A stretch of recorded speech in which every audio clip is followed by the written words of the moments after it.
Guess caught me by surprise. All right, fantastic. Well, good afternoon, good evening. I guess it's technically evening, right?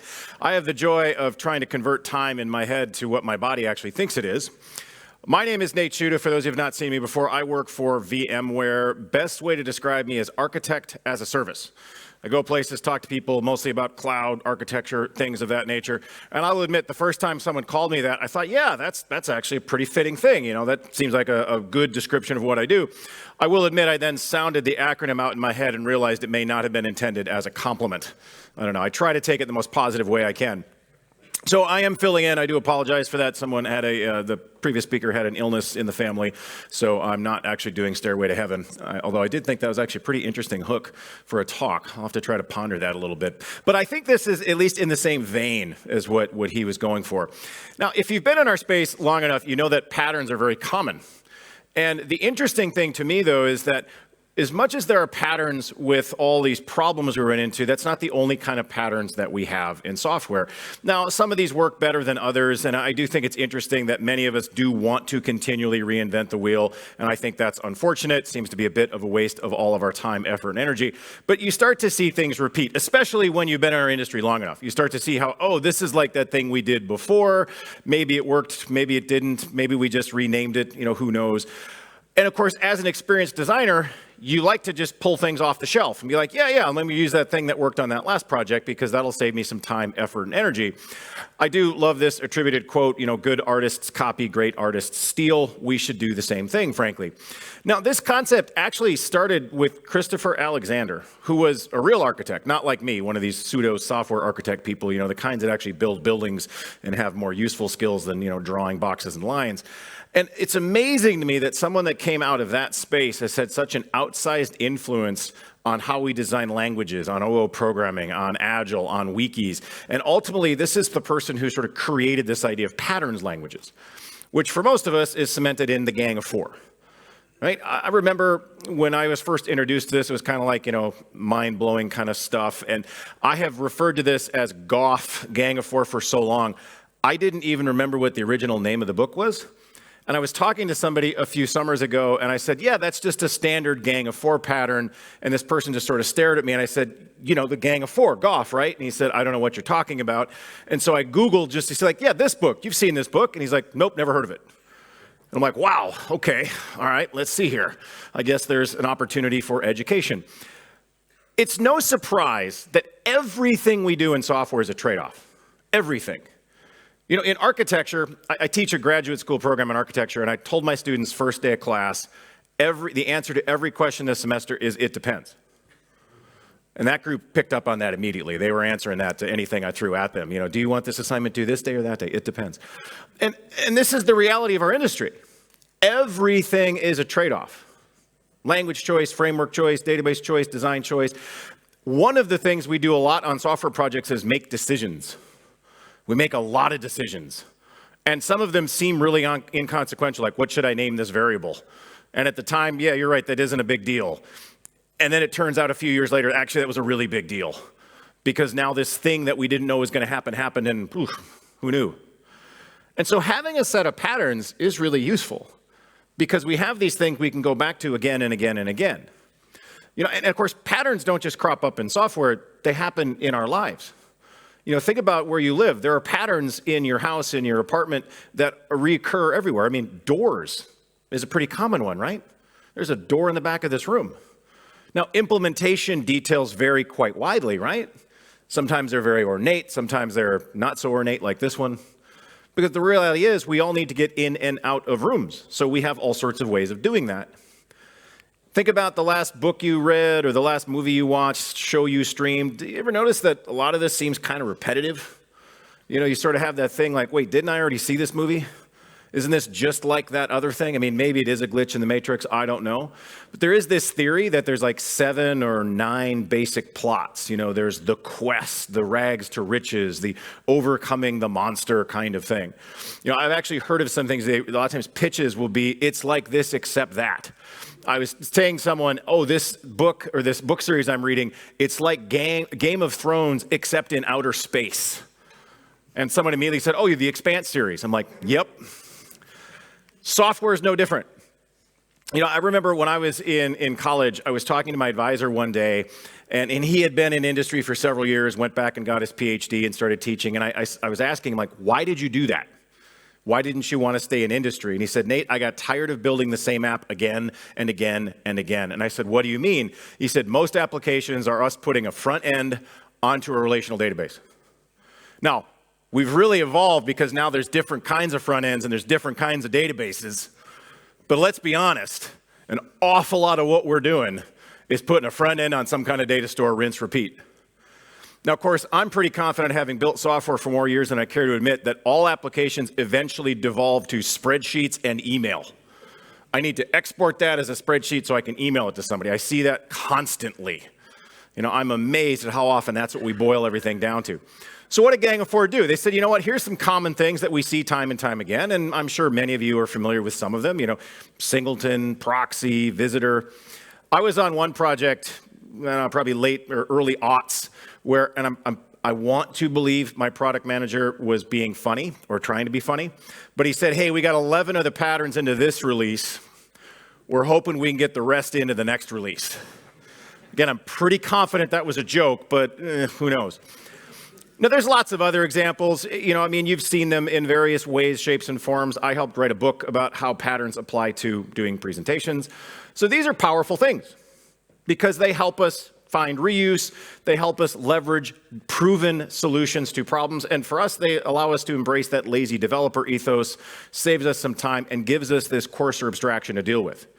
Instead of starting over at zero, I can actually figure out, hey, what's unique about my problem domain? The other really powerful thing with a pattern is it gives you a handle, a shortcut, an alias to talk about that thing. That allows us to have higher bandwidth conversations. That's a huge win. As long as we're all on the same page, I can say facade, and I've now conveyed a bunch of information with one word. That's great. Now, that does have a really big assumption at the layer there, though, which is you all know what I mean by facade, or we agree on what we mean by facade. I'm amazed at how often we can be having a discussion and we're talking past each other. Microservices are my favorite example of that right now. How do you define a microservice? Probably differently than I do. Now, there's more to this than just building software and putting doors in walls. We humans have lots of patterns, too, in how we approach things. And these are sometimes referred to as a cognitive bias. We all have them. Awareness is a good thing because it allows us to avoid them, recognize them in ourselves, and deal with them when we inevitably encounter them in the real world. One of the most common cognitive biases I've seen on software is not invented here, otherwise known as NIH, not my idea. I see this a lot. This is the basic idea that, I can build something better than they can. What we do is so unique and special, I can't possibly use the off-the-shelf example. One of the first that I encountered in my professional career is I was at an organization where somebody had built a build framework on top of Ant because Ant couldn't do what they needed it to do, quote unquote. So what they really needed was to specialize Ant. Cool. So yeah, sometimes it actually is secret sauce and it is a good thing for you to own and build occasionally.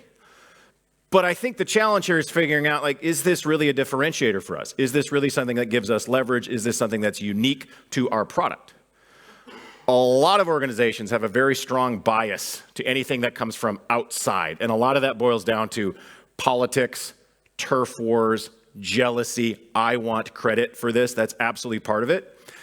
But there's another interesting line that runs through this. And my friend Neil Ford gave me this quote a long time ago, and I've used it quite a bit. And it's, meta work is more interesting than work. So, what is our problem today? We need to add a field to the page.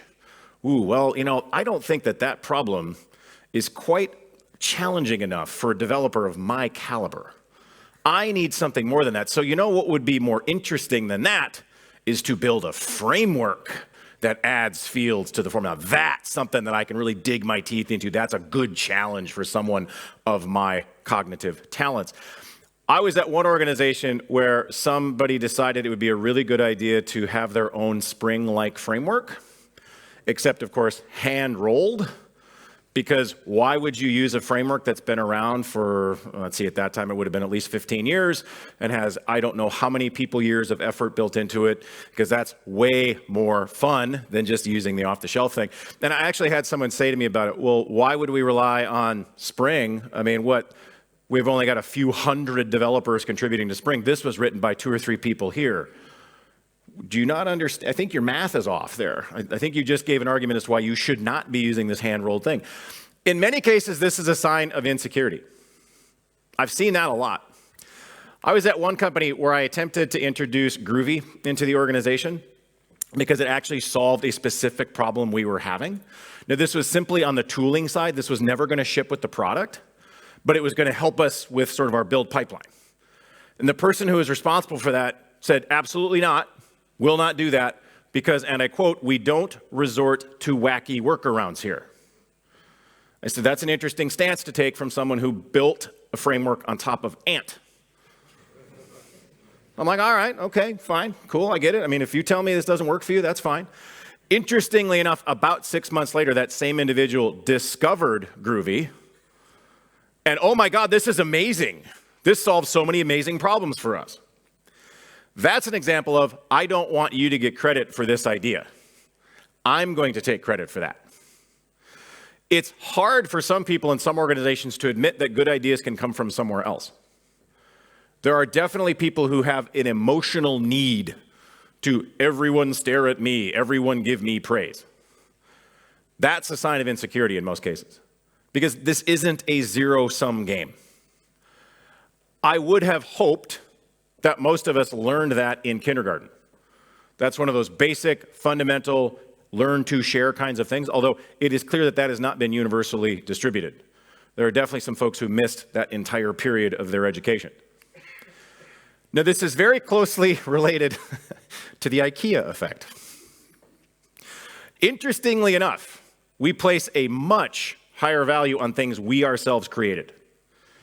All right, so somebody did a study where they had somebody assemble an IKEA product versus here's one that's assembled, and they said, okay, how much would I have to pay you to take that from you?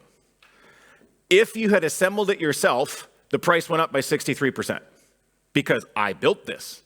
Some of my own sweat and tears and probably blood is baked into that now. It's the same shelf or table or whatever amazing product you got at IKEA, but you will not part with it for the same amount of money if you built it versus somebody else. Part of this is also related to the mere exposure effect. And so familiarity may breed contempt, but we have a tendency to prefer things we are familiar with. I'm convinced this is at least part of the dogmatism around programming languages. Many of us, whatever that first language was, that's like this thing that we hold so dearly in our hearts, and you'll pry it from my cold, dead hands. And so I've been doing Java a long time. Java is kind of my core language, if you will. And so a friend of mine is big into .NET, and she and I were having a conversation one day, and I just looked at her and I said, why do you have such weird capitalization on your methods? Now, of course, I said that mostly in jest, because let's be fair, it's all arbitrary. Whether we capitalize it this way or that way, the compiler doesn't really care. The runtime doesn't care. It's not like, well, if you capitalize it this way, it'll be more efficient. No, it won't. It's arbitrary. But yet, boy, people will get fixated on that. I remember pairing with somebody one day, and this was before we had all the nifty tools we have today that just do auto-formatting and everything. This person was actually coding in Emacs, if you can believe that. This is how long ago this was. And we wasted 45 minutes while he went through and reformatted the code to match his I line. He didn't like the way the code is formatted. I'm like, really? Is this the most important thing for us to do here? Don't we have a problem to solve? Now, I get to talk to lots of organizations, and I'm absolutely convinced the most dangerous phrase you can utter in a company is, that's how we've always done it. And I hear this a lot. We can't change this. Why? Well, because that's how we've always done it. Do you have to continue to do it that way? Is there a better way of doing it? Maybe. I remember a few years ago, I was brought in to help an organization with a performance problem. And so they were walking me through their architecture. And basically, to put this in pseudo terms so I don't violate some NDA, They have a bunch of customers. Customers have widgets. They process the widgets, and away we go. And when they were first getting started, they only had a few customers, and they only had a few widgets, and so processing was an overnight batch job, and it completed overnight. Well, bummer, they're really successful, and so they have lots of customers and lots of widgets, and, well, that overnight batch run doesn't process overnight anymore. So what do we do about that? And so they're walking me through the architecture, and at one point I said, hang on a sec here. Does the processing of widget A have anything to do with the processing of widget B when you're dealing with an individual customer? I said, no, not at all. We do some aggregation-y stuff at the end. And so I just said, well, could you do that in parallel? Could you have a set of workers that just like grab the next widget, do some processing, maybe write some stuff out to a queue or something for reaggregation? And there was this very pregnant pause. And then like the light went off and they're like, yeah, we could totally do that. Now, I would like to think that this was some brilliant insight that I had. I just didn't have the baggage of that's how we've always done it. And so once you point that out, you're like, wow, yeah, we could do it a different way. My wife's a business analyst, and so one of the things that she says to me a lot is, don't solution me. Right? Yeah, it's a common thing. She also said to me one day, my job is to tell people like you what to do, and I said, no, honey, I'm an architect. My job is to take whatever you give me and build what's most convenient for me. She didn't like that too much. But that happens a lot. I mean, there's been multiple occasions where I'm stuck in the weeds of a solution, and Christine will say, well, why don't you just do this? Oh, that's annoyingly simple. Like, thank you for pointing out how I'm in the weeds of a solution instead of focusing on what my problem is. So why is NIH such a problem in organizations? One of the other corollaries to this is everybody seems to think the status quo is free. It's not. How you are doing things today has a cost. The current approach has a cost. What is it? Usually, we just sort of blend it in because, well, that's how we've always done it. It has to be done that way. Not necessarily. It could be an opportunity cost. This is something we can't do because we're doing this instead. So yeah, we have our own internal framework. It works great. But how much time are you spending on that? How much effort are you spending on that? I had someone say to me very proudly, oh, we don't buy our developers IDEs. We all use this free one off the shelf. We have a team of 6 that supports it.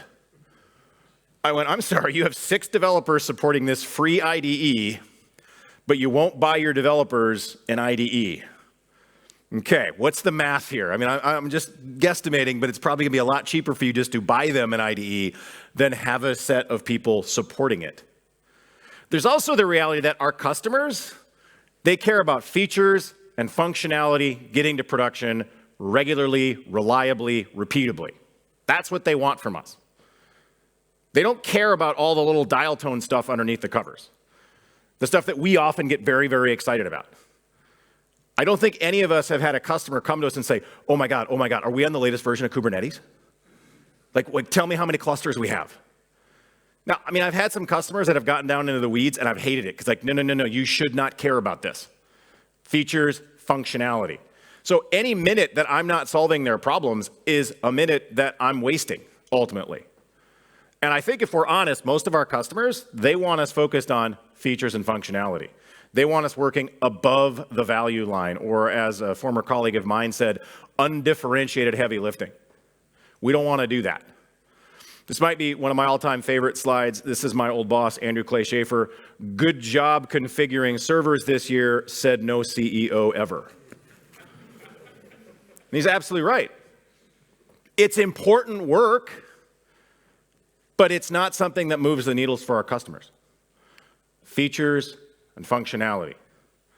I constantly have to remind myself that to most of the world, spring is a season, not a framework. And it is a lovely season when flowers bloom and the sun comes back. It's nice.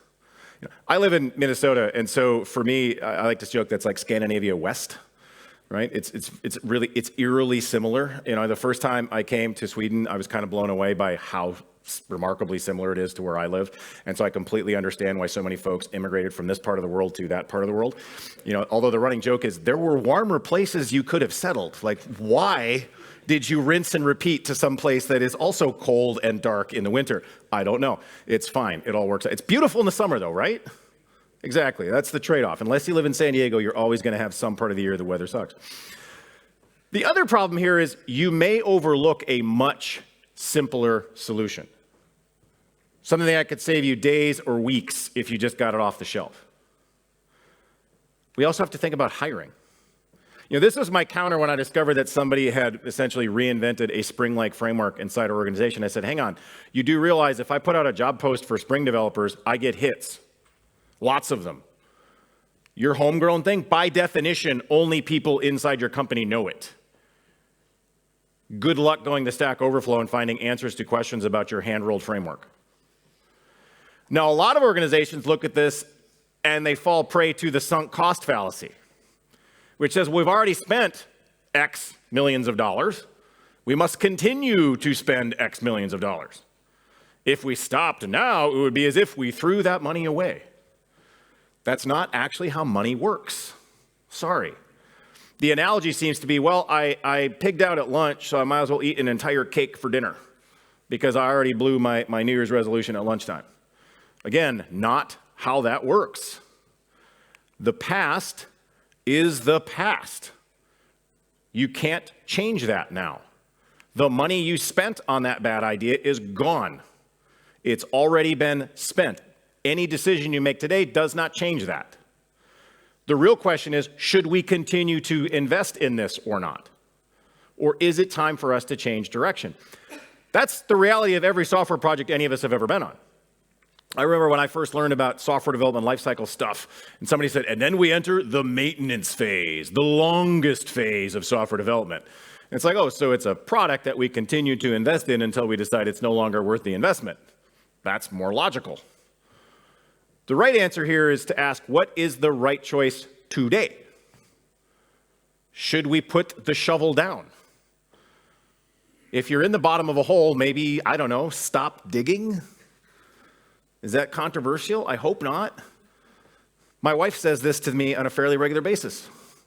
Stop digging yourself a hole. Usually it's because I said something foolish. Never be afraid to ask why. I think one of the most powerful things you can have on a software project is someone who's never seen it before. Somebody new, somebody from outside the company, somebody from inside the company that hasn't worked on that. A fresh set of eyes is amazing. I especially think that's true if they're right out of university too, or they have less experience. I think that's a huge win. We have a tendency to get very, very myopic when it comes to software. We get buried in the weeds. We get set in our ways. This is how it has to be. Does it? Is there an alternative? I was at one organization and we had this really strange habit of closing all our tags on the following line in our JSPs and our web pages. And I'm just like, why are we doing this? This makes no sense to me. And I asked my friend who had been on the project forever, and he said, oh, well, it turns out with an older version of Tomcat, they had a bug where if you didn't close the tag on the following line, you couldn't change the language later, and so that's how we did it. I said, well, do we still support that version of Tomcat? No. Does that bug still exist in Tomcat today? No. So why are we doing this? Like, well, it's probably just an old page. I said, no, this page was committed yesterday.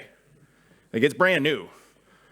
And it absolutely was an instance of that's how we've always done it. Well, I don't know why we do it this way, but copy, paste must be the way to do it. One of my favorite examples of this is referred to as grandma's ham. I don't know if you've ever heard this story. But a woman decides she's going to make dinner for her family, and just like grandma did, she gets this beautiful piece of meat, and she cuts part of it off, throws it in the garbage, and her family asks, well, why are you doing that? That seems odd. She said, oh, I don't know. My mom used to do it that way, and besides, it just tastes better. So fast forward a couple months, family gathering. Husband decides to ask mother-in-law, hey, what's the story here? Your lovely daughter made this beautiful dinner. She cut part of the ham off, threw it away. She said, you always do it that way. Can you give me some insights? And she said, oh, yeah, I guess I never thought about that. Well, my mother always used to do it that way. And besides, it just tastes better. Okay. Fast forward a couple months, a little larger family gathering. Grandma happens to be there. So I'm going to get to the bottom of that. Grandma, your daughter, your granddaughter both do it this way. Why? And she said, oh, well, see, the ham usually was too big. It wouldn't fit in my pan, so I'd have to cut part of it off to make it fit in the pan. Oh, that makes sense. But this gets propagated as, I don't know why we do it, we just do it. Cargo cult would be another way of phrasing that in our world. Never, ever dismiss the power of a fresh set of eyes on a project. New person on the team, they'll see something you missed, guarantee it. Person right out of school, guess what? They don't have the baggage. They have no preconceived notions of how this is supposed to work. They absolutely will see things you don't see. Some of you can't see the number hiding in here. We all have a little bit of that. So we have to understand that this also is a way of challenging the status quo. We have sort of this reservation of, oh, I'm going to dismiss that out of hand. Please don't do that. This is a great way to encourage junior developers to think outside the box a little bit, give me some other ideas. I experienced this firsthand very early on in my career on what I refer to as the capitalization assignment. It was one of these really easy, get you started in the project kind of things. And so my tech lead came to me and said, I've got a super simple task for you.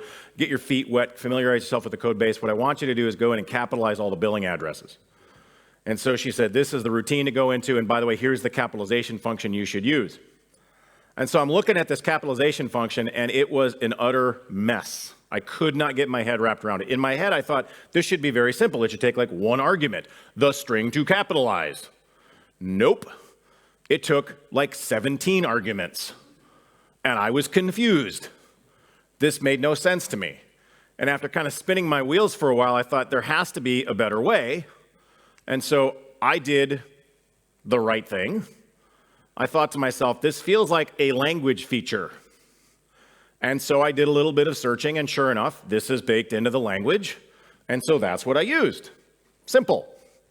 Fast forward the following week, we're at my team meeting, we're going around what everybody work on, so I talk about the capitalization assignment, and someone says, oh, did you use so-and-so's routine? And I said, nope.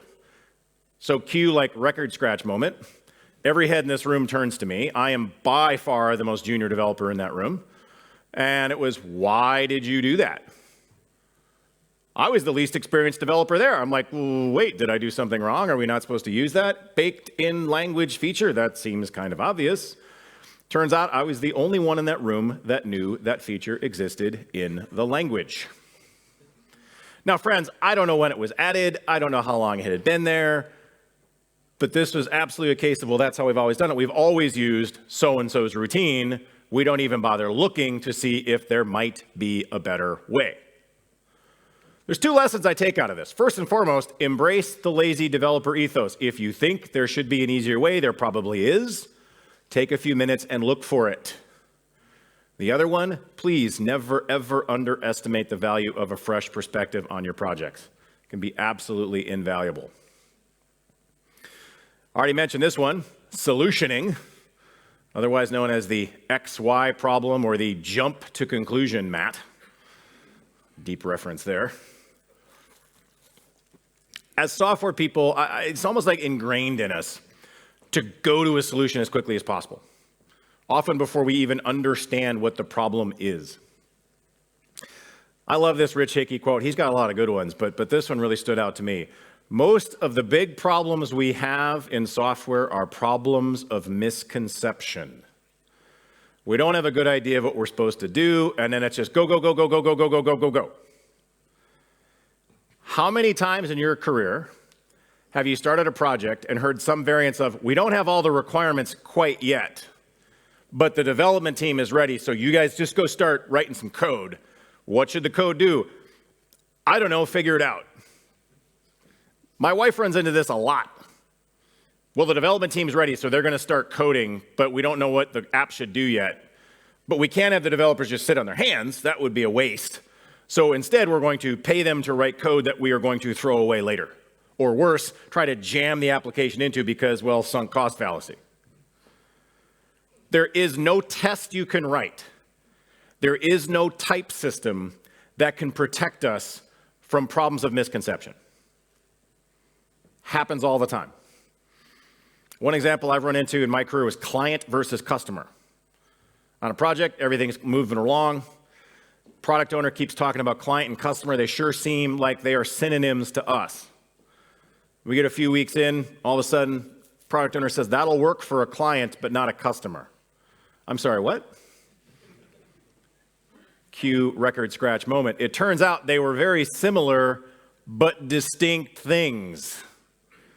That required us to go back in and do a bunch of rework. Oops.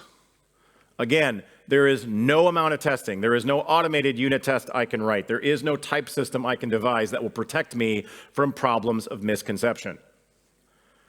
Think about a lot of what we've tried to do in software is shift problems left, find them earlier. Think about it. In the old days, we used to write code and then we'd throw it over the wall at QA, and then we'd argue about works as designed, unable to reproduce. Yeah, QA used to love us, right?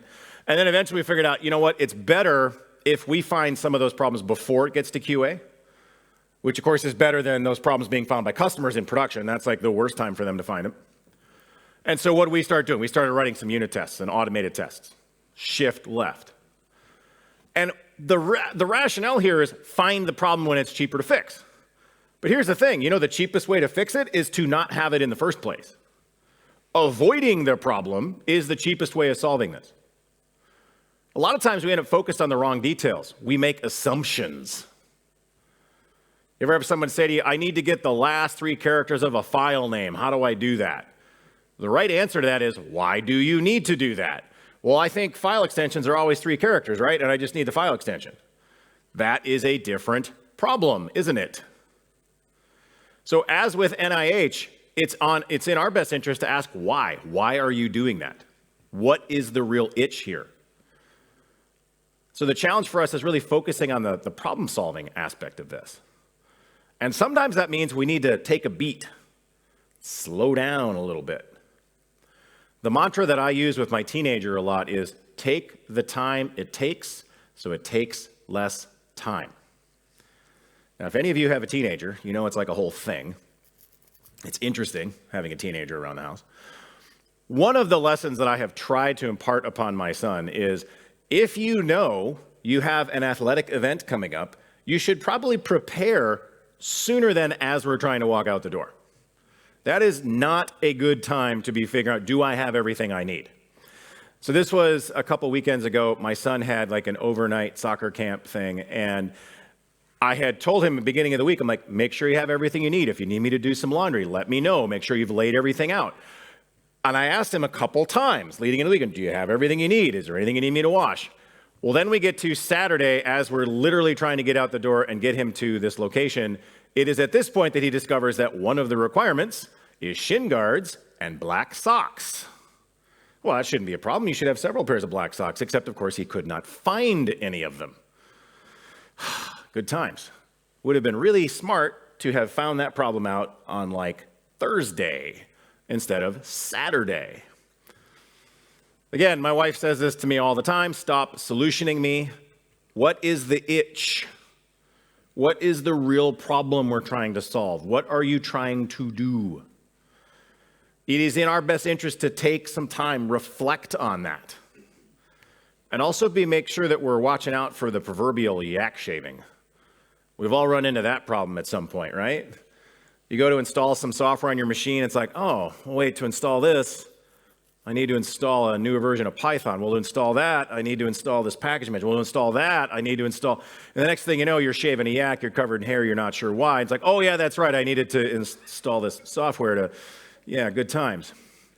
Happens all the time, right? You need a library, that needs a package manager, that needs a new version of something, and that means I need to update my operating system. It's good times. Much like digging a hole, put the clippers down and ask yourself, what was the real problem I'm trying to solve here? It's okay to break out of that loop. One of the most powerful ways to do this? Explain it to someone else. I've even had some people just have a little rubber ducky on their desk and explain it to the rubber ducky. That's one of the most powerful ways of doing this. It is amazing how often that will unlock something that you're doing wrong. I was working on this code kata thing, and I just couldn't get it to work, and I was getting really frustrated, and I finally pinged my buddy Jonathan. I'm like, hey, can you take a look at this? I don't know what's happening. He's like, yeah, let's hop on a Zoom call. And I hopped on the Zoom call with him, and literally as soon as I connect and I start talking about it, I'm like, oh, they needed to be not equals instead of equals. And Jonathan's like, you're welcome. It's amazing what happens when you start describing it to somebody else. It will unlock that assumption that you're making, and you're not even realizing you're making it. Do not be afraid of the rubber duck. If you can't pair with another human being, explain it to a duck or a dinosaur or whatever makes you happy. A little AT-AT, that works too. Right? And I know that seems weird, but trust me, This will unlock parts of your brain. Some people I know doodle as a way of getting out of that mindset. It changes the way your brain thinks about things. Don't be afraid to daydream a little bit. You're trying to turn off part of your brain. Take a walk, do a little stretching around your desk, go get a cup of coffee. One of my all-time favorite ways of breaking out of the routine. Although I always feel guilty drinking these because the baristas make them look so pretty. And you're like, I feel guilty.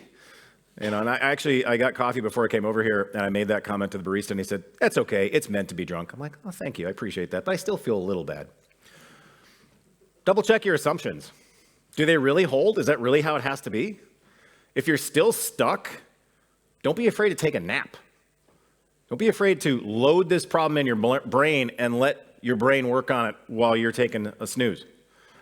And this is where we get into the difference between R mode and L mode in the way our brain works. Right? It's sort of forest versus trees. So R mode processing is that search and retrieve aspect of your brain. It's nonverbal, and unfortunately, you can't control it. It just runs in the background. And you get really weird, unpredictable results. Those are those kinds of things like you're watching a movie and you're like, God, what else has that actor been in? And you're struggling, and I know I've seen them in something. And then like 15 minutes later, oh, that's right. They're in that show. Of course, it's a lot easier now because we just go to IMDb, right? And you're just like, show me all the characters.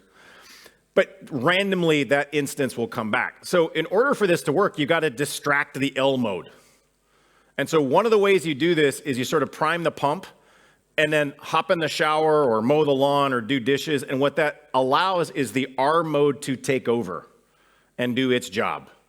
The R mode's like, oh, thank God, some of these distractions are finally gone, because the L mode just loves like, oh, good, we're washing, we're doing, it's like, cool, you do your thing. I'm gonna have control of the bus now, thank you.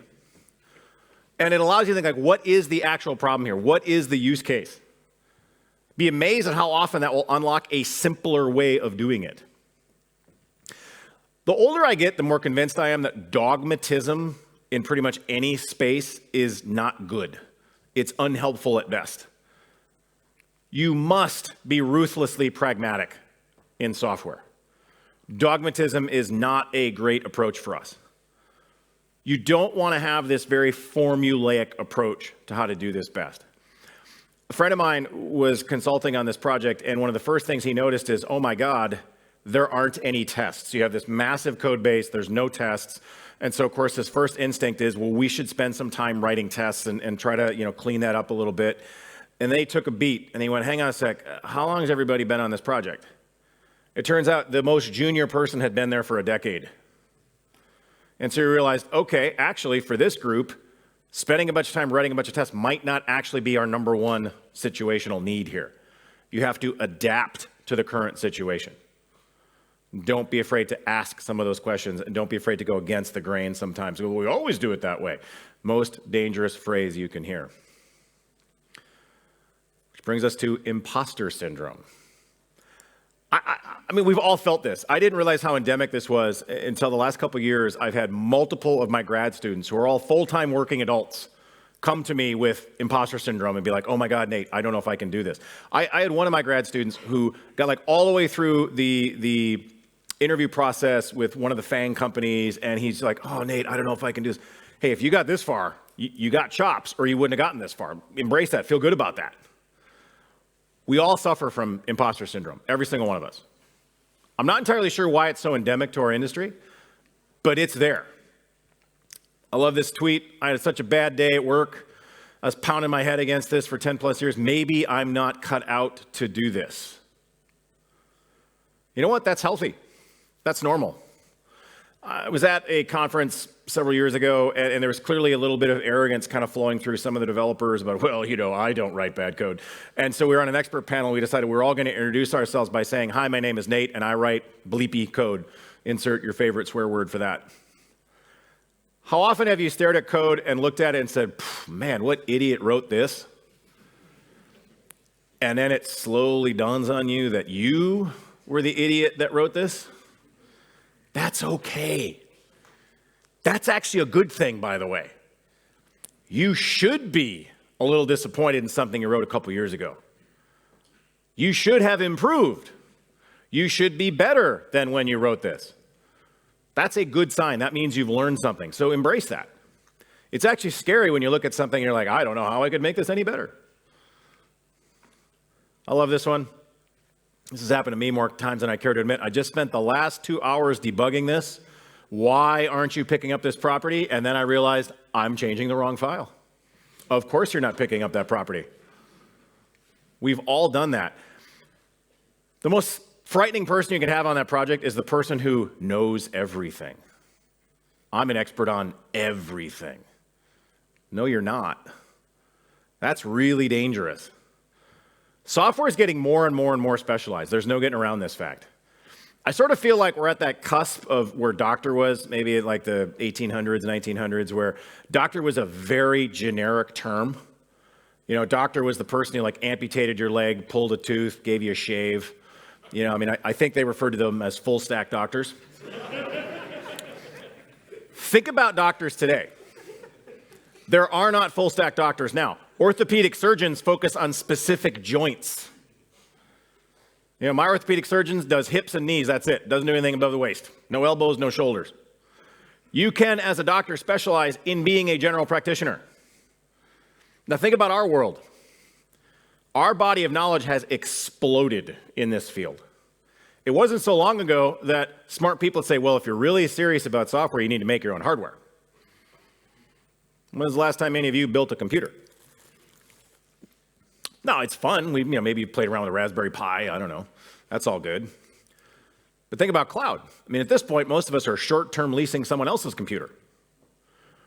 The reality today is you cannot possibly know everything. Sorry.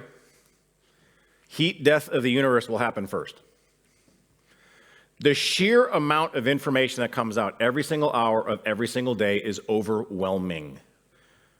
Think about some TV show, some book, some movie that your friend's like, oh my God, this is amazing. Have you seen this? You're like, no, I haven't. Well, you have to. Ted Lasso? Who's watching Ted Lasso? Please tell me most of you have seen Ted Lasso. Oh, if you've not watched Ted Lasso, I beg you to watch Ted Lasso. Spencer Gibb just pinged me the other day and said, I finally broke down and watched Ted Lasso. It's so good. I'm like, I told you. The reality is there are so many hours of content that came out while we have been in this room together. You couldn't even watch, read, listen to all of that. Kelsey's got a lot of great tweets. This is one of my favorites. Focus means you won't get to surf every wave. You got to let some stuff go by. And that's hard. A lot of us have this sort of fear of missing out, a little bit of FOMO action. You know, I used to feel like, oh yeah, I've got to keep up with all of these things. You know, I remember early in my career, I missed some wave. I don't know which one it was, doesn't even matter. And I thought, oh no, that was my one chance to get down on the ground floor. How naive I was. If you've been in our industry for a couple of years, you recognize there's always going to be another new technology. They're like a bus, a new one comes along every 10 or 15 minutes. With experience, you start to look at those and go, oh yeah, no, I know how that one ends. I'm not interested. Or I know that's just like that thing we tried and it didn't work 10 years ago. It's not going to work today. You start to let some of those go by. You start to recognize the patterns. Nothing wrong with saying, I don't know. We have this tendency to always sort of fake it till you make it. We don't need to do that. Especially when we're working with more junior developers. It's very reassuring to say, I'm not sure why that's happening either. There's a lot of unexplainable things in our space. How often has rebooting it fixed it? You're like, it's not very satisfying, is it?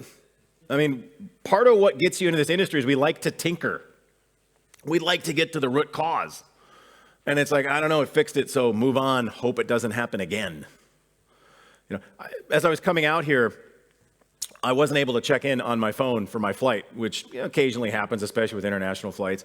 And so I got to the airport and I went to the ticketing counter, assuming that this would just be clickety-click. Oh, thank you, slide, and away we go. Yeah, no. I spent an hour standing in front of this person.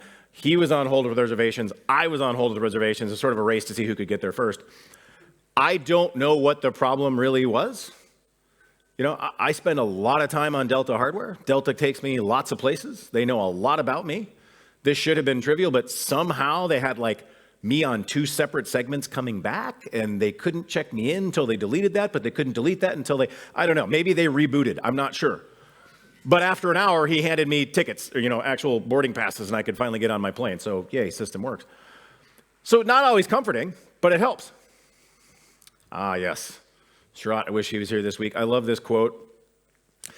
It's not okay to say to somebody, I'm surprised you didn't know that. Never shame someone for something they don't know. You know less than you know. Absolutely right. Schutta actually shared the fact that I used this tweet with his dad, and his dad found that pretty cool, which I think is kind of neat too.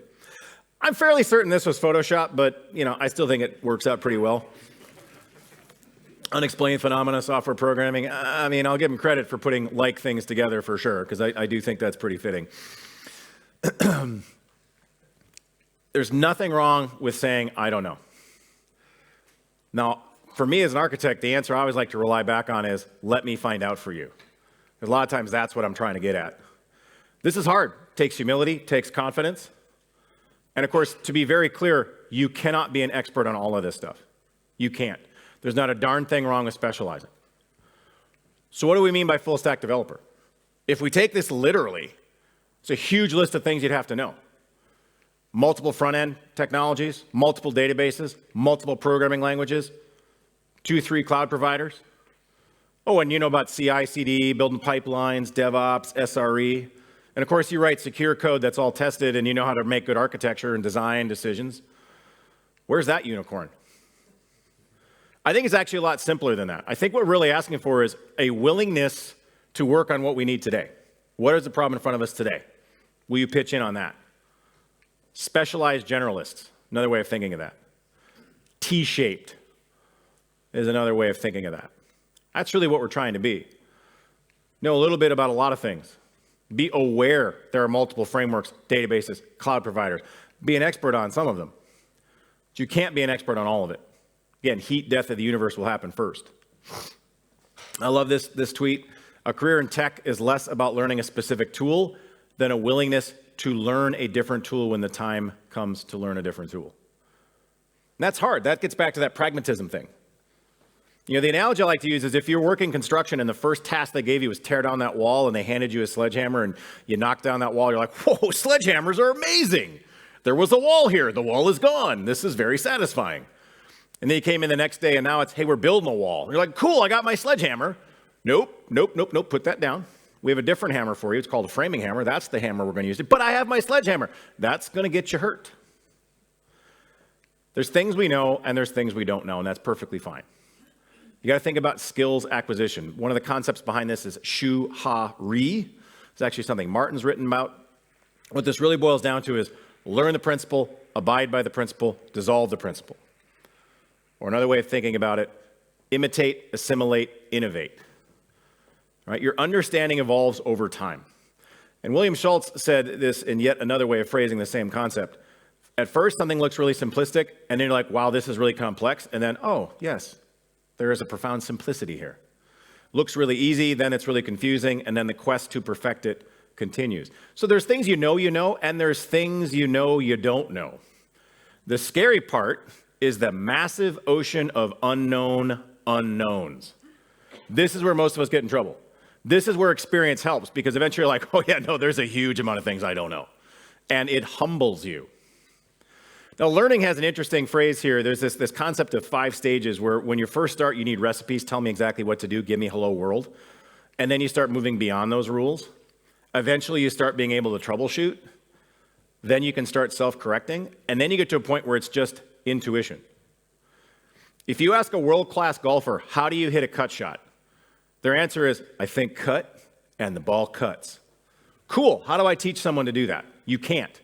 That is useless for a beginner. For a beginner, we got to have rules. Here's how to do that thing. Well, friends, that's all the time I have today. I hope this was useful and interesting for you. I appreciate you hanging out with me and enjoy the rest of your day. Cheers.